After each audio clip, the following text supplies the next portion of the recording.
notícias lá de fora. Esse tempo era mais difícil. Dói o coração, dói a alma, bicho, saber que tem pessoas que são pessoas que é gente e que tá ali desse jeito. E é bem cruel. É bem cruel, é bem cruel.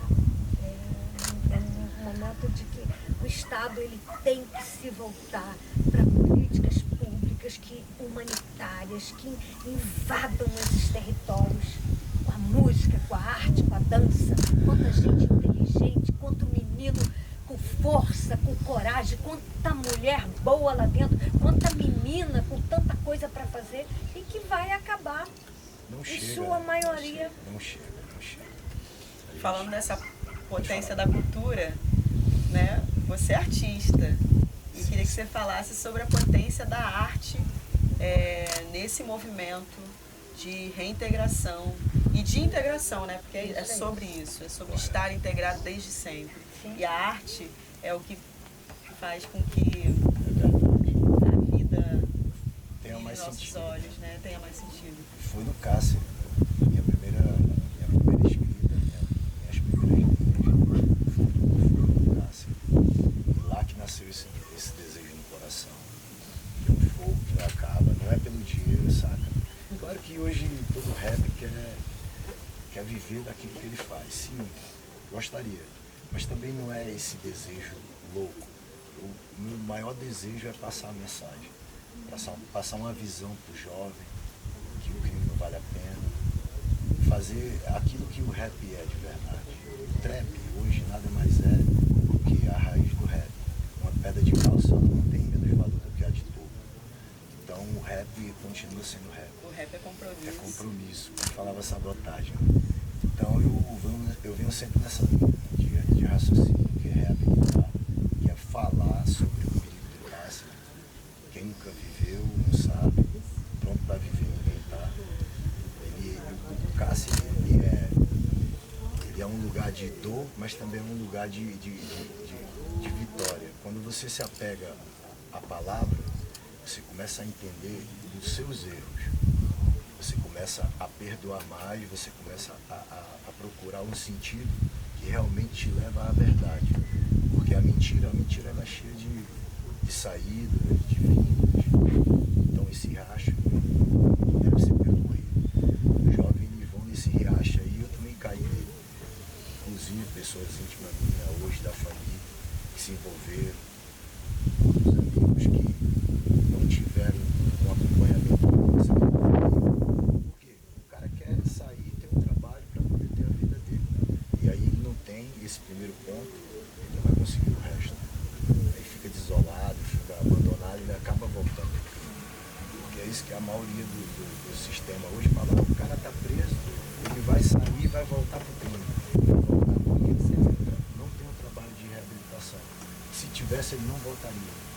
A maioria se arrepende daquilo que fez. Não existe ninguém sorrindo lá com felicidade. O sorriso que sai é um sorriso sem graça, mas a felicidade que é estar aqui com essa família, trabalhando com seus filhos. Então, o trabalho de reabilitação, eu continuo tocando nessa tese. O sistema ele tem que fazer esse trabalho com os jovens, principalmente essa geração agora que está vindo de 15 anos, estão se iludindo de uma forma bem mais do que a minha. Eles acreditam que é aquilo porque todo mundo é rico na rede social. Ninguém mostra que realmente é. Então, aí começa a ilusão por aí. E a mesma coisa a gente hoje o rap para mim é apenas só aquilo que eu gosto de fazer e que eu sinto que Deus quer que eu continue fazendo. Mas é também aquilo que, tipo assim, eu sei que se alguém escutar vai falar, cara, esse cara viveu. Porque tem muita gente aí no rap que não viveu e fala do que viveu. Ah, experiência de vida, que vida que ele teve? Ele não teve experiência de vida. Ele não sabe o que é ficar 1 hora, 2 horas em uma troca de polícia e depois correr pro mato e passar uma semana lá dentro. Que ele vai passar um jovem que o crime é bom, porque ele não viveu isso. O crime não é só baile, final de semana não. Chega na segunda-feira todo mundo procurando canto. Sofrimento. Eu tinha um amigo meu que o crime, ele queria entrar porque queria no crime. E Nessa época, o gestor da época era o Luciano Barbosa. Esse cara chamava, ele não deixava o moleque de 15 anos, a minha mãe entrar no canal. E quando foi um dia, ele pegou e falou assim, cara, vamos lá em casa. A gente estamos aqui numa aldeia, né? Lá, a casa dele era assim de madeira, mas as brechas bem maior, e embaixo passava uma vala. E tinha 6 irmãos, tudo criança no chão, tudo no chão. Eu olhei pra ele assim, ele olhou pra mim e falou, tá vendo por que eu quero? Minha mãe deu meu filho, nós estamos passando fome. E aquele dia eu saí de lá chorando, eu fiquei pensando assim, mesmo eu naquele lugar, naquela vida, mas sempre senti um poder de Deus no meu coração, saí emocionado de lá chorando, fiz uma compra pra ele, levou pra família. Mas falei pra ele, a primeira vez que eu tentei entrar pro crime, por conta da circunstância da vida que eu estava vivendo ali, um amigo chegou para mim e falou assim, não entra nisso aqui não, cara, eu tô querendo sair. Eu olhei para ele e falei assim, pô, mas eu preciso, mano, eu preciso me manter, o aluguel, eu preciso viver, eu já tô com vontade de prisão. Enfim, eu falei para esse jovem, logo depois eu fui preso, quando eu voltei, ele tinha ido para mais de 10 guerras, já estava enraizado já por aqui no crime. E eu passou, cheguei, logo 3 meses depois ele perdeu a vida. Uma troca de tiro com a polícia. Eu fiquei pensando, eu falo, cara, quando eu vejo hoje no noticiário um amigo, eu posso falar assim, um amigo, só por muda de facção, é amigo, um amigo dando um tiro no outro. Uma facção, mudança, mas é um amigo dando um tiro no outro. Porque se você for na casa da mãe de cada um deles, tá tudo faltando um reboco por fora. Eles estão tudo tentando dar o melhor para a família. Aí fica uma guerra imensa. E se parar para pensar, vai ver que vai ser a marionete do sistema. Está sendo porque perdendo quantas vidas não está sendo perdida com 15, 16, 17 anos. Hoje eu não tenho dessa forma. Mas quando eu estava lá, por isso que eu não julgo, sabe, com muita discrepância qualquer um que está lá. Porque eu sei que é difícil. Mas necessário é o básico. O básico é o que? O trabalho. Se tiver trabalho, não vai ter tanto jovem no fundo. Agora, se faltar o trabalho, vai faltar um montão de coisa. Porque é isso que acontece no Rio de Janeiro e no Brasil, em todo lugar. É a falta do dinheiro. Tem uma coisa que eu costumo falar, Deus mandou Jesus para morrer em prol de nós, e o diabo mandou Jesus para morrer em prol de nós, e ninguém quis saber da luz, poucos quiseram. Mas o diabo mandou o filho dele e até hoje todo mundo fica louco procurando o filho dele. É uma nota de 100, de 200, de 300, de 400. O filho do diabo nada mais é do que as coisas materiais. Faz com que a gente queira mais. É que nem o mundo dos mortos. Eu já tive um, mas eu queria mais. Hoje, com pouco, eu só quero o básico. Para me dar o sustento para meus filhos, me dar um ensino e eu poder falar assim para mim mesmo, cara, eu hoje sou exemplo. Porque passar pelo que eu passei e olhar para trás, ver vários amigos que morreram. Eu vi o BTV, eu vi o Lulu, eu vi o Zaru, eu vi vários donos da Rocinha morreram. E depois que eu saí do crime, eu vi o Ney ser preso, o Rogério ser preso. Meus amigos estão em um sistema RDV. Para quem estava, tem que mandar para Mossoró. Você nunca ficou preso. Você não sabe o que é estar 24 horas numa cela sozinho. Isso não é reputação. Ah, porque é o Rogério, porque é o Ney, porque é o Massim, porque é o Beiramar. Porque seja quem for, tem que ter o trabalho de reabilitação. Senão é só um cara desse, imagina um cara desse, um dessas lideranças aqui fora, fazendo um trabalho que eu faço. Uma mulher dessa aqui do lado aqui. Quanto jovem não vai sair do crime pelo relato que ele vai falar? Muito mais impactante do que o Bruno da Rocinha. E por as conquistas, né? Porque aí no meio disso tem essa forma de cobrar do Estado algo que ele precisa dar. É ridículo o Estado. O Estado é ridículo, porque eu vou te falar, o Celcinho da Vintém saiu, e eu fiquei esperando, meu Deus, eu fiquei esperando daqui. Eu falei, cara, o Estado vai chegar nesse cara e vai falar, cara, vamos trabalhar para tirar o jovem do crime. Mas ninguém foi lá, foram lá para aprender de novo. Porque o interesse é esse, né? Aprenderam sem arma, não é facção. Ó, eu tenho facção, minha facção hoje é Jesus. O cara que usa os tanto do terceiro, como do ADA, como do comando, seja milícia, seja o que for, que sabe essa prática, que viva uma vida diferente, que vai valer muito mais a pena, porque o que vai faltar, o que vai sobrar, vai ser isso. Preso, baleado ou morto. Ninguém se aposenta no crime, ninguém se aposenta. E os que querem sair, aí vai, prende de novo, fizeram isso comigo. A Sheila sabe disso. Ó, em 2019, eu já estava no trabalho de reabilitação, trabalhando de carteira assinada. Eles vieram me prender aqui, me colocaram por vários processos na nossa. Eu falei assim, meu Deus, quando chegou no dia do juiz, ele falou, a testemunha não é ele, pá. Falou para mim, Vossa Excelência, se esse julgo fizer justiça, eu não fico mais um segundo preso. Porque o senhor não me procurou. Se o senhor colocasse Bruno da Rocinha, ia aparecer eu no Google, no YouTube, minha música, você ia ver minha mudança. Se colocasse para procurar se eu estava trabalhando, você ia ver que eu estava trabalhando, ia ver o projeto que eu trabalho, minha arte, você ia ver tudo. Você ia me citar, eu ia vir aqui esclarecer, mas não me prendeu. Me prendeu e passei 6 meses. No trabalho, né, Bruno? Pô, No trabalho. essa aqui, a minha mãe dos meus filhos foi essa daqui, colocando os materiais de trabalho para poder mandar lá para o juiz, sair absolvido. E lá dentro, sabe quando eu escutei lá dentro agora? Ó, eu fiquei preso agora, eu fui agora em 2019, injustamente. O que eu mais vi foi criança de 18 anos, jovem de 18 anos, chorando, sofrendo, com homicídio nas costas, muitas das vezes da própria mulher. Tráfico de drogas, só hediondo. O hediondo, ele é castigador, porque aqui no Brasil não reabilita. Nos Estados Unidos, não é prisão. Cara, presta atenção, lá existe muitos movimentos para o cara não entrar no clube. Aqui não existe nada. Aqui existe uma pessoa para isso impactar. Existe uma secretaria, um prefeito com um pensamento voltado para a reabilitação, um cara com a mente aberta, Fabiano de um. São poucos, né? Quando a gente vai buscar em números, olhando a realidade do Brasil. Em política, eu desculpa a palavra, tem uma música chamada Pau-Pau. Eu não pago para política, eu não gosto de política. Mas o Fabiano, ele fez uma política que saltou nos olhos. Eu falei, cara, é difícil ver um político querendo reabilitar um preso. E aí, eu falo, o cara é inteligente. Cidade de Maricá, todo mundo quer morar, porque é uma paz. Os jovens daqui, eles têm um local para procurar um trabalho, para buscar.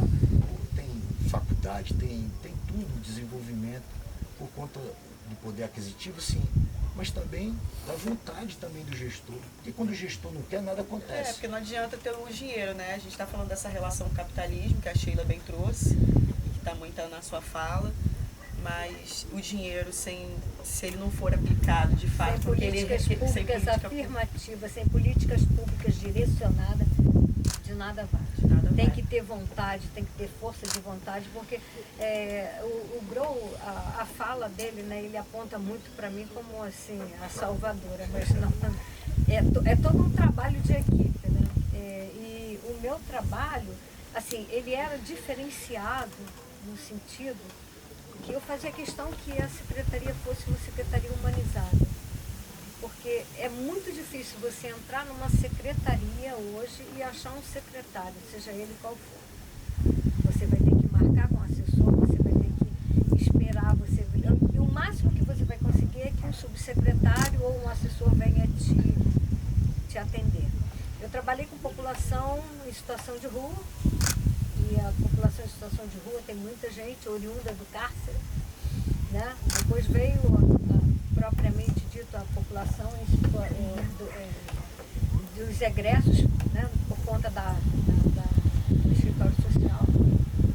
Nunca ninguém precisou bater na porta do meu gabinete, porque sempre foi porta aberta. Isso é verdade.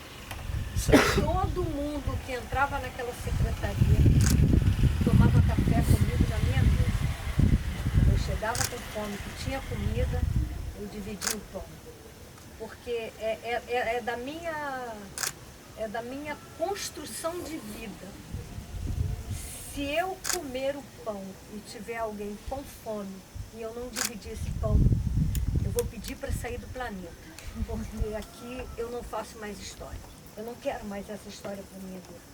E eu lembro que algumas situações eram inusitadas e eu recebia muita crítica, porque às vezes eu estava lá dentro com os meus, né, eles, aqui a população em situação de rua me chamava até de mãezona. Oh, mãezona, mãezona. Por que mãezona? Porque eu era aquela que fazia a politicagem? Não. Porque eu me vi igual. O ser humano é a extensão do outro. Você é a minha extensão do ser humano. O Brão é a extensão sua e ele volta para ser a minha. Esse é meu lugar. É o meu lugar de fala, é o meu lugar de vida nesse planeta. Então, eu às vezes recebia as pessoas e tinha população em situação de rua lá dentro tomando café comigo. Eles queriam falar. A política pública não era para eles? Então é deles que eu tenho que ouvir. A política pública não é do egresso do sistema prisional? Então é ele que eu tenho que ouvir. Porque é para ele que eu estou construindo. Porque senão não é de verdade, né? Eu estou construindo para quem? Para sair na foto, para ficar bonito? Não, eu tenho que entender o que ele é, quem ele é. Eu tenho que entender o que o outro é, o que ele é, para a gente poder construir junto um projeto de vida para esse cidadão. É verdade. Pensando em projeto, a gente entende também que essa relação do encarceramento, ela está muito ligada também a esse racismo no Brasil, né? É verdade. Que não tem como a gente não falar. A população encarcerada é 70%, 72%, eu digo até que mais, está voltada para a população negra. É o racismo estrutural em todas as suas nuances. É verdade. Agindo na política do extermínio. Exatamente. Olha. Aonde só chega as forças repressoras. Nesse gancho da Sheila, hoje nós estamos com 800 e poucas mil pessoas presas no Brasil. É mais do que o estado de Roraima. Quando você vê isso, é que nem a Sheila falou na primeira fala dela, existe alguém ganhando muito preso? Existe. É óbvio. O sistema ganha muito mais com um preso do que ele solto. Aí as pessoas perguntam, eu não entendo por quê. Porque um preso hoje custa em média mais de um salário por mês. Só que não é gasto isso com ele. Pega um salário, gastou 500, os outros 1.000 foi para o bolso de quem? Entendeu? A alimentação que é ruim, é tudo ruim. Porque às vezes eu olho no noticiário e falo assim, olha, o preso tem que trabalhar. Alguns, eu vejo alguns com a sua oratória assim, e eu concordo com ele, o preso tem que trabalhar. E todos lá querem trabalhar. Porque cometeram um erro, o ser humano a gente está propício, a gente é inclinado ao pecado, a errar. A gente trabalha com a reabilitação. Para que esse cara saia e seja uma referência para outro não entrar. Vou te dar um exemplo. Um tempo atrás, quando começou a programação do vírus da AIDS, passava toda hora, usa camisinha, usa camisinha. Hoje você não ouve mais. Os jovens não querem mais nem saber. A mesma coisa é o crime. Se não existe um projeto que seja voltado para a pessoa não entrar no crime, Conscientização, sabe, conscientização, educação. mas isso não vai haver. Ele quer mais que a pessoa entre e caia para ser presa. Quer mais um. Mais um dentro do sistema, mais né? um número do sistema.